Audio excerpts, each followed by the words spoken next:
secara pribadi saya dikontak sama Pak Menteri Pertahanan, Pak Syafri Samsudin, untuk berdiskusi lebih jauh selaku mantan Ketua KPK yang kritis. Diskusinya cukup serius. Pak Prabowo mempresentasikan program-program kerakyatan yang sudah dilaksanakan selama ini ya. Pak Prabowo juga menyampaikan hasil dari forum ekonomi yang dihadiri di Davos, Swiss, pemberantasan korupsi, penegakan hukum, dan reformasi kepolisian, dan juga disinggung tentang BOP. Pak Prabowo, Presiden Prabowo sangat happy, dan dia langsung menyampaikan kepada kita bahwa dia tidak anti kritik. Masih di Satu Meja di Forum, saya mau ke Bung Kodari. Disebut yang telepon langsung Pak Syafri. Iya. Bayangan saya sebagai kepala staf presiden harusnya Bung Kodari yang ngatur begini gitu loh. Apalagi KSP secara mengawal program. Oh, mengawal program. Iya, bukan secara fisik. Iya. Perorangan. Tapi kalau melihat gini, Ya. boleh ya publik bertanya, ini sebenarnya Pak Syafri ini konteksnya apa ya? Menteri Pertahanan dalam negeri atau Menteri Pertahanan? Apa Bung Kodari bisa menjelaskan ini? Ya, jadi di Pak Prabowo itu kan ada orang-orang yang pada hari itu mungkin ada sama beliau, kemudian beliau ada keinginan, dan Pak Prabowo itu suka spontan. Oh, spontan. Telepon. Ya. Gitu. Saya kira kehadiran Pak Syafri itu sangat tepat ya. Mengapa sangat tepat? Karena banyak beliau bercerita masalah pertambangan, penutupan tambang timah, masalah ekspor impor gelap, masalah penyitaan lahan-lahan sawit, dan ini semua Pak Syafri yang mengerjakan. garda terdepannya. Sampai ditanya berapa Pak Syafri yang sudah kita sita, berapa ini, berapa masuk duit dan sebagainya. Jadi Pak Syafri karena cerita itu banyak tentang itu. Nah, sampai beliau katakan bahwa duitnya banyak. Tapi yang jadi persoalan, ya mungkin ke depan harus ada perbaikan adalah ketika dalam waktu yang bersamaan konfirmasi ke Mensesnek mengatakan bukan oposisi. Ini kan soal terminologi. Iya, soal terminologi, soal cara baca. Ya. Canda-canda aja. Jadi kadang-kadang gini ya, kita depan wartawan itu juga tadi kita mau nyebut kata apa? Mau kritis jadi mencari kata kritis terus yang keluar oposisi. Gitu, ya. Saya karena punya waktu agak panjang, saya pun juga awalnya podcaster. Iya, opinion maker. Itu saya wawancara kapan terakhir saya bilang bukan ya tokoh masyarakat terlalu umum, opinion maker saya bilang. Tapi begitu saya kesini baru sadar ini podcaster. Saya takut atau ada kritis. Nanti giliran berikutnya surveyor. Saya takutnya Bang ngomong pensiunan gitu. Gak apa-apa juga kan. Harus kepentingan. Saya nggak pensiun, petani itu nggak ada pensiun. Saya petani tidak ada pensiunan, dan banyak yang melamar mau jadi petani Pak. Iya. Selesai jadi menteri mau jadi petani. Saya protes sama Pak Prabowo, Pak. Petani itu kayak di second liner ya. Jadi orang kalau nggak terpakai sini mau jadi petani. Tapi Pak Susno di ruang redaksi itu guyon ini kayak Pak Susno, terus Abraham Samad, terus satu lagi Said Dudu. Pak Said ya. Itu kalau dilihat-lihat Mbak Wiwi itu dilihat-lihat tuh bukan sering mengkritisi program pemerintah loh, lebih banyak bicara soal ijazah Jokowi.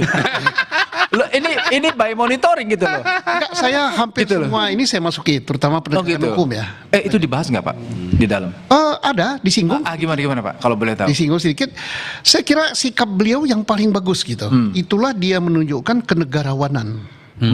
Dia tidak menyinggung masalah ijazah Jokowi palsu gitu kan? Enggak. Artinya dia katakan di Republik ini banyak yang ijazah, bukan ijazah Pak Jokowi ya.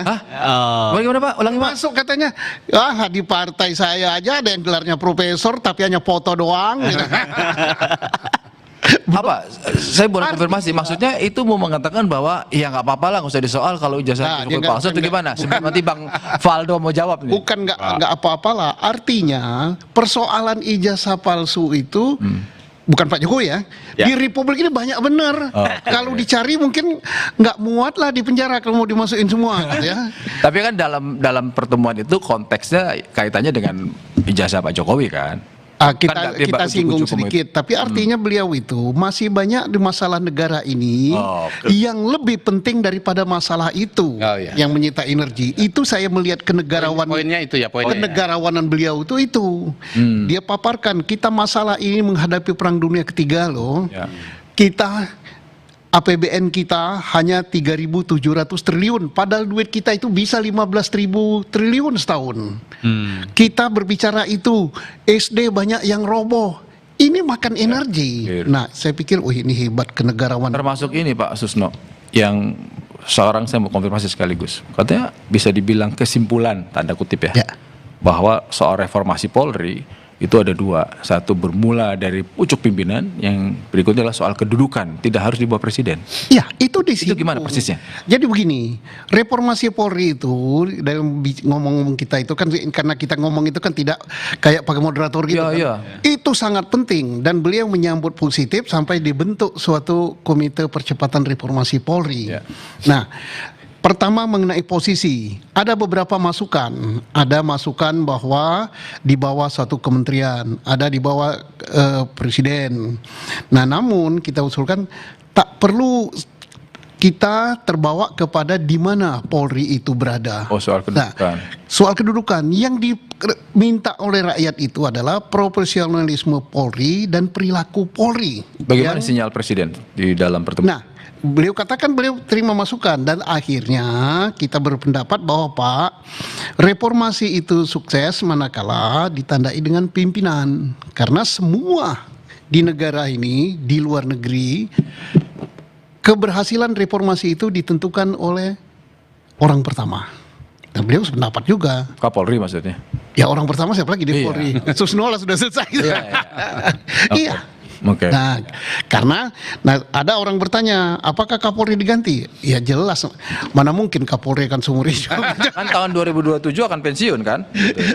Ya, tapi orang kan ingin cepat. Nah, cepat apa tidak itu kan hak prerogatif presiden. Tanpa kita dorong, beliau udah tahu bahwa arahnya ke sana. Persoalannya mungkin beliau kan masih mau cari, mau nyuruh saya udah jadi petani gitu, mungkin udah lupa baju polisi pun udah gak ada gitu. Bung Faldo, ya mas, kan masih PSI kan partai koalisi kan? Iya dong. dong. Iya dong, paling depan sering bela. Iya kan, memastikan aja. Paling sering membela. Oh iya betul. Gini, sudah tadi ada pertemuan, ada banyak isu juga. Saya melihat bahwa PSI seringkali muncul itu bukan dalam konteks pembelaan, tapi seringkali memberikan pendapat-pendapat, misalnya reformasi Polri tidak menukik tegas seperti 4 tokoh yang dipanggil itu gitu. Misalnya sudah berani menyebutkan oke, langsung kepada tokoh pimpinan, kedudukan. Apa sebetulnya yang jadi pertimbangan PSI, ada atau tidak ketika bicara soal dukungan, membangun narasi terhadap pemerintahan Pak Prabowo ini? Nah, kalau kita sih dari awal memang posisinya jelas ya Mas ya. Maksudnya kalau kasus reformasi Polri ya kita tegak lurus lah sama apa yang diinginkan oleh Pak Prabowo. Termasuk kita mendukung program-program prioritas Pak Prabowo. Dalam derajat tertentu bahkan kita juga di depan untuk membela program-program itu di dialog-dialog di TV-TV ini. Sebenarnya kita nggak ada keraguan sama sekali sih. Tidak ada keraguan sama Kenapa sekali. Tadi saya bertanya itu? Karena begini, selalu ada asumsi bahwa PSI ini kan masih membawa pesan kuat dari Solo, Pak Jokowi. Nah, juga dalam beberapa hal mulai dilihat ada sedikit perbedaan gitu. Saya bertanya apakah PSI kemudian ada rem tersendiri, tidak seperti partai yang lain karena ada faktor Jokowi? Justru saya kira yang berpikir seperti itu adalah orang mungkin berpikir untuk mempertentangkan antara Pak Jokowi dan Pak Prabowo, yang sebenarnya tidak ada bertentangan sama sekali. Karena kan jelas selama pemerintahan Pak Prabowo, Pak Jokowi juga nggak ada cawe-cawe kok dalam pemerintahan Pak Prabowo.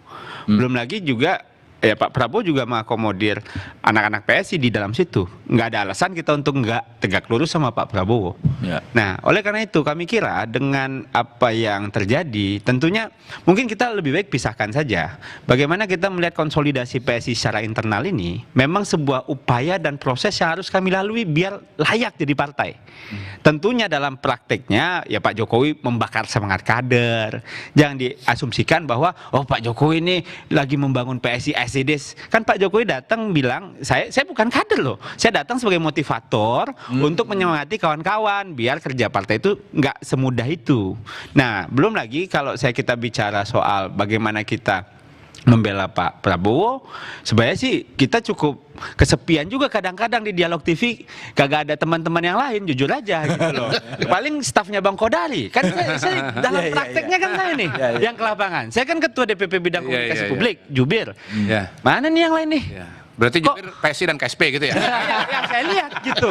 Ya paling Iya, dari iya. timnya Bang Kodari, kadang dari kok sepi gitu. Nah, yang jadi pertanyaan publik dan termasuk saya juga ingin tahu sebenarnya PSI dalam pemerintahan Prabowo Gibran itu fokus untuk programnya atau memastikan bahwa 2029 Pak Prabowo dengan Pak Gibran lagi. Tapi Kalau jangan soal dijawab dulu, kita akan 2029, kembali. Izinkan saya menjawabnya nanti. Oke, kita akan kembali.